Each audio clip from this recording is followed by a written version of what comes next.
الحمد لله رب العالمين، والصلاة والسلام على سيد الأنبياء والمرسلين.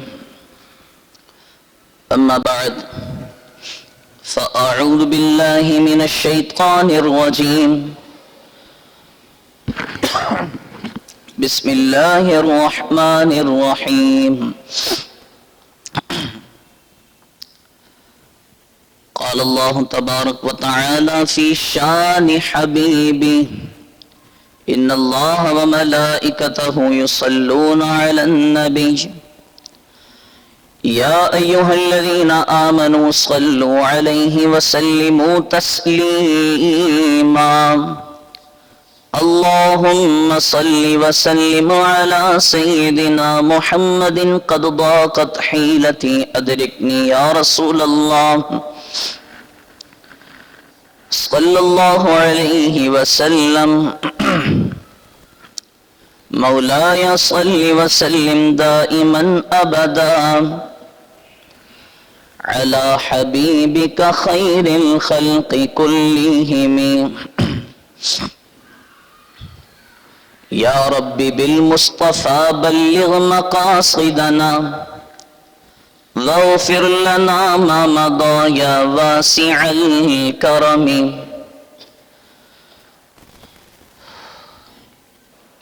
دو نیم ان کی ٹھوکر سے صحرا و دریا سمٹ کر پہاڑ کی ہیبت سے رائی، اور شہادت ہے مطلوب و مقصود مومن، نہ مال غنیمت نہ کشور کشائی. غوث اعظم بمن بے سر و ساما مدد، قبلہ دی مدد کعبہ و ایماں مدد. واہ کیا مرتبہ اے غوث ہے بالا تیرا،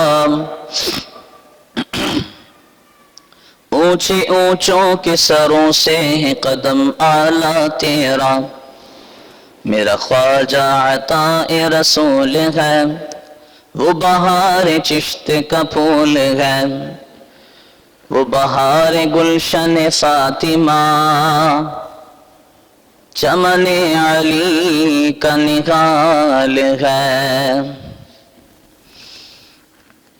الحمدللہ، اللہ رب العزت کا کروڑہ کروڑ احسان،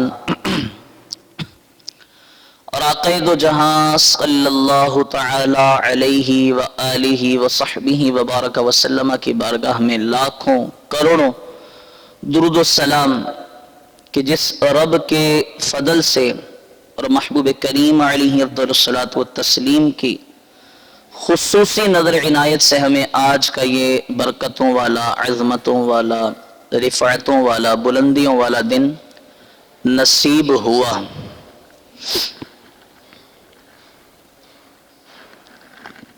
اور حضور نبی کریم رؤوف رحیم صلی اللہ تعالی علیہ وآلہ وبارک وسلم کی کرم نوازی ہے کہ ہم کسی مسلمان کے گھر میں پیدا ہوئے اور ہماری تربیت بھی مسلمانوں کے انداز میں ہوئی. اگرچہ کمی رہ گئی لیکن پھر بھی الحمدللہ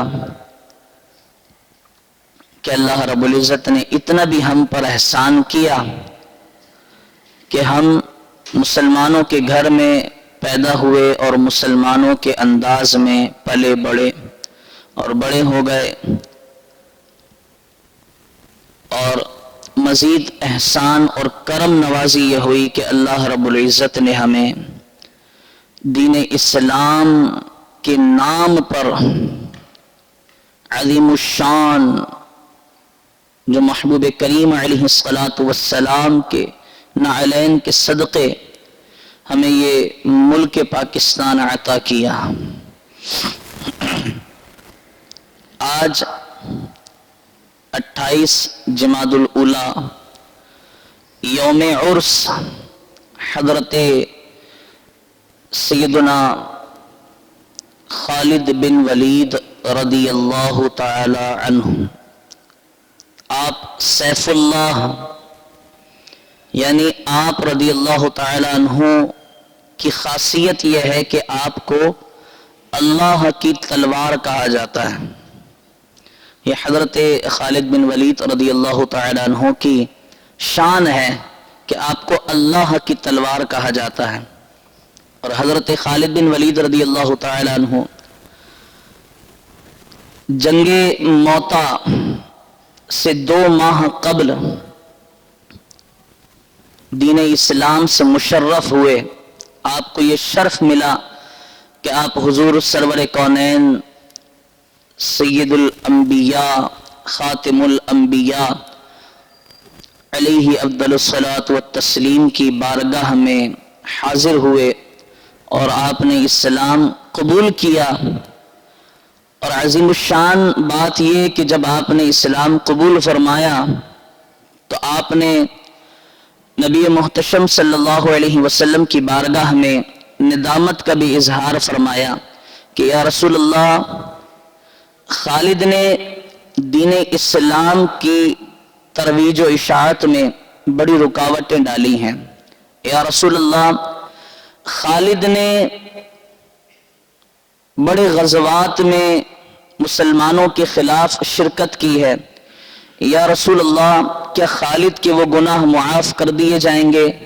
تو میرے کریم آقا علیہ الصلوۃ والسلام نے حضرت خالد بن ولید رضی اللہ تعالی عنہ سے انتہائی شفقت فرماتے ہوئے فرمایا کہ خالد، جب بندہ کفر سے اسلام کی طرف آتا ہے تو یہی اس کے سابقہ گزرے ہوئے تمام گناہوں کی توبہ ہے، تو اللہ رب العزت تمہارے بھی تمام گناہ مٹا دے گا۔ یہ حضرت خالد بن ولید رضی اللہ تعالی عنہ کی شان ہے۔ اور آپ کی شان یہ ہے کہ جب آپ مشرف با اسلام ہوئے تو 2 ماہ بعد ہی جنگ موطا، جس میں آپ کو سن کر تعجب ہوگا کہ مسلمانوں کے لشکر کی تعداد 3000، مسلمانوں کے لشکر کی تعداد 3000 اور بادشاہ روم کے لشکر کی تعداد، کفار کے لشکر کی تعداد 1,00,000 سپاہیوں پر مشتمل تھی۔ جہاں بڑی ہی خوبصورت لباس، خوبصورت وردیوں میں ملبوس کفار جو ظاہری دنیاوی طور پر دنیاوی اعتبار سے خوبصورت تھیں تو کفار نظر آ رہے تھے، وہاں سامنے لشکر اسلام حضرت زید بن حارثہ رضی اللہ تعالی عنہ کی قیادت میں 3000 سپاہیوں کے ساتھ، 3000 صحابہ کرام علیہم رضوان کے ساتھ 1,00,000 لشکر کفار کا مقابلہ کرنے چلا۔ جب حضرت ابن جبیر رضی اللہ تعالی عنہ کو نبی کریم صلی اللہ علیہ وآلہ وبارک وسلم نے خط لکھ کر روانہ فرمایا اور بادشاہ روم کے پاس بھیجا کہ یہ اس بادشاہ کو خط پہنچا دو، تو راستے میں ایک علاقہ ہے بلقا یا بلقا، وہاں کا وزیر جو بادشاہ روم کے لیے ٹیکس وصول کرنے پر معمور تھا، اس نے نبی اکرم صلی اللہ علیہ وآلہ وبارک وسلم کے قاصد کو رسیوں سے باندھ کر شہید کر دیا۔ اس بات کی خبر میرے کریم آقا علیہ الصلوۃ والسلام تک جب پہنچی تو حضور علیہ الصلوۃ والسلام کو